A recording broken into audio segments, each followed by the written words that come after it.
Olá, tudo bem, pessoal? Como estão? Espero que estejam bem, né? Estou com saudades, espero que a família esteja bem.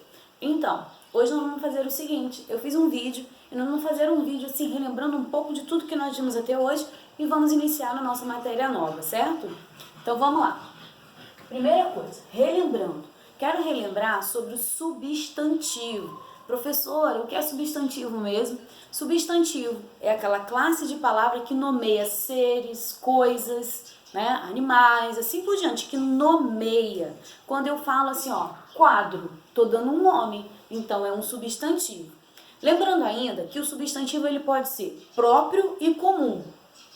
O que é próprio? Nome de pessoa, de lugar, né? Comum, quadro, um nome comum, sem nenhuma assim, especificação. Além de ser próprio e comum, ele pode ser simples ou composto. Simples, Wilciane. Composto, Ana Beatriz, Ana Júlia, João Ricardo, João Pedro, nomes compostos, né? Tem duas ou mais palavras. Também pode ter palavra como guarda-roupa, também é composto. Vamos lá, ele pode ser primitivo ou derivado. Primitivo é caderno, derivado, caderneta, né? Derivado quer dizer que surge de uma outra palavra. Primitivo vem da palavra primeiro, que vem primeiro. Vamos lá, concreto ou abstrato? Bom, como nós já falamos na sala de aula, hoje, né, nós explicamos que o substantivo abstrato é aquele que não depende de alguém para existir. Por exemplo, amor. Para existir amor, é necessário que alguém sinta amor, então ele é abstrato. Concreto, quando eu falo parede, parede ela existe por si só. Mas tia, alguém tem que criar. Claro, alguém até cria, mas ela existe por si só. Mas professora, eu posso levar em consideração aquela regra antiga, concreto é o que eu pego e abstrato é aquilo que eu não pego? Pode sim, na maioria das vezes isso dá certo. Só quero lembrá-lo que quando eu falo de Deus, ele é considerado um substantivo concreto, tá? Professora, eu não pego Deus, tudo bem, mas aceita-se que Deus, ele não depende de ninguém para existir, ele existe por si só, então ele é um substantivo concreto, mesmo a gente não pegando, certo?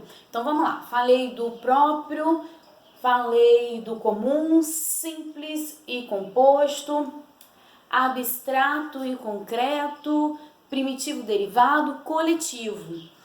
Nós fizemos alguns exercícios de coletivo, lembrando que coletivo é quando eu falo de um conjunto, quando eu falo assim, colmeia, conjunto de abelhas, né? E assim por diante, certo, pessoal? Essa parte tudo bem? Então, lembrando também aí que substantivo próprio sempre se escreve com letra maiúscula. Ainda tem aluno escrevendo seu próprio nome com letra minúscula. Que isso, hein? Não, né? Então, vamos, seguindo. Eu relembrei aqui, anotei para falar, sobre foco narrativo. O que é o foco narrativo? Tem no livro da gente, tá? O foco narrativo é quando você vai narrar. O que é narrar? Contar uma história. Quando você conta uma história, o narrador, ele vai ser ou em primeira pessoa ou em terceira pessoa. Quando o foco narrativo for em primeira pessoa, eu vou contar assim, ó. Eu estava com o Wellington, quando de repente, tá vendo, ó, eu uso a primeira pessoa, que é o eu ou nós. Também posso falar nós, tá bom? E quando eu uso eu ou nós para contar uma história, para narrar uma história, significa que esse narrador se chama narrador-personagem, porque ele conta e também participa da história, tá? Se eu falar assim, ó, eu e o Wellington estávamos estudando na sala quando a professora chegou. Eu e o Wellington também estou contando, mas também estou participando. Então, quando ele estiver em primeira pessoa, ele usa eu ou nós, o apertadinho, mas é nós, e é o narrador personagem. Vamos lá. Quando eu contar a história sem participar, aí é um narrador observador, ele só está vendo a história.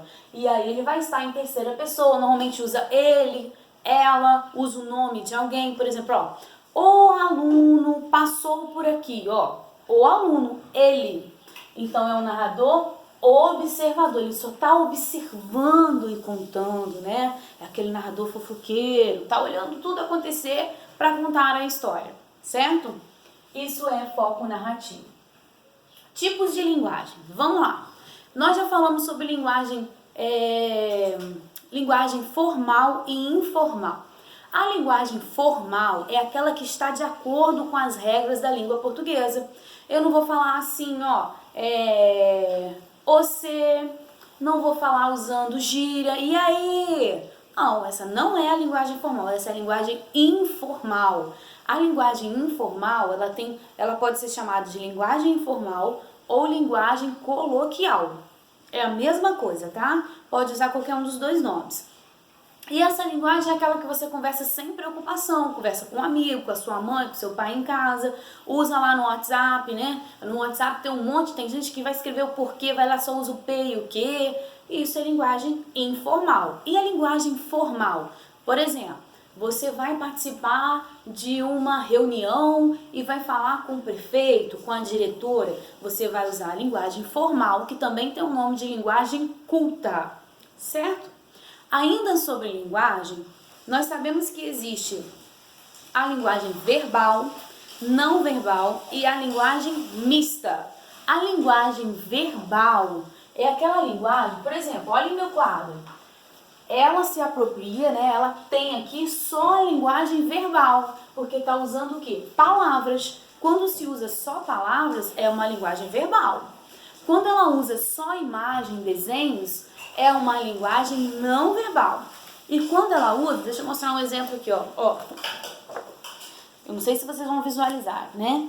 Essa história em quadrinho, ela tem desenhos e tem palavras. Então, ela misturou, é uma linguagem mista, ok? Ok, vamos seguir. Falamos de bilhete, eu sei que a Edna também está falando, produção textual, né? Letramento, também está falando de bilhete. O que é um bilhete? É um textinho, vamos dizer assim, um texto curto. Normalmente ele tem data, ele tem lá o nome de quem escreve. Bilhete é uma mensagem curta, certo? Não é segredo nenhum, né? Mas resolvi colocar aqui. Vamos ao que interessa. Adjetivo. Na verdade, no livro de vocês tem adjetivo, tá? Página 49, ele fala de adjetivo e locução adjetiva. Mas hoje eu vou começar falando só sobre o adjetivo. O que é um adjetivo? Se o substantivo ele dá nome, o adjetivo ele dá uma característica, uma qualidade ou um defeito. Por exemplo, se eu digo assim, ó, o quadro é verde. Qual é a característica do quadro? Verde. Então, o adjetivo é isso, uma característica, uma qualidade ou um defeito, certo? Quando eu falo assim, ó, a escola é grande. Grande é uma característica da escola, né? E quando eu perguntar assim, ó, quando eu digo a frase, a escola é grande, e perguntar, o adjetivo grande está caracterizando qual termo? Qual termo? Caracterizando quer dizer que ele está se referindo, falando do quê? Na minha frase aqui, a escola é grande, grande está caracterizando a palavra escola, né? Está falando sobre escola. Adjetivo é simples, não é? Só lembrar que adjetivo é uma qualidade, uma característica. O único detalhe é que às vezes um adjetivo, ele pode na frase ter um sentido diferente, ó. Vou colocar um exemplo aqui, ó. O bonitão. O bonitão passou aqui.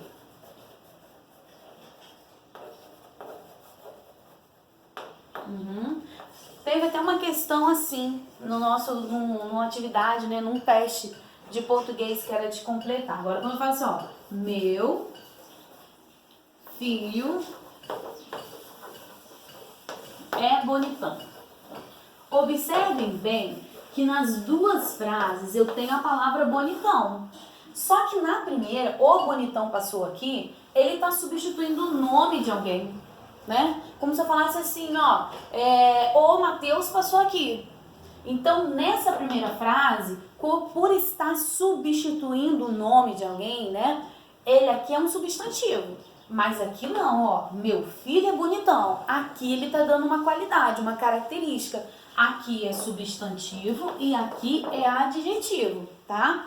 Então, numa frase, observem bem. Ah, tá dando uma qualidade, uma característica, adjetivo. Ah, não, é um nome, tá substituindo, como se fosse o nome de uma pessoa. Eu dei um exemplo também, dei um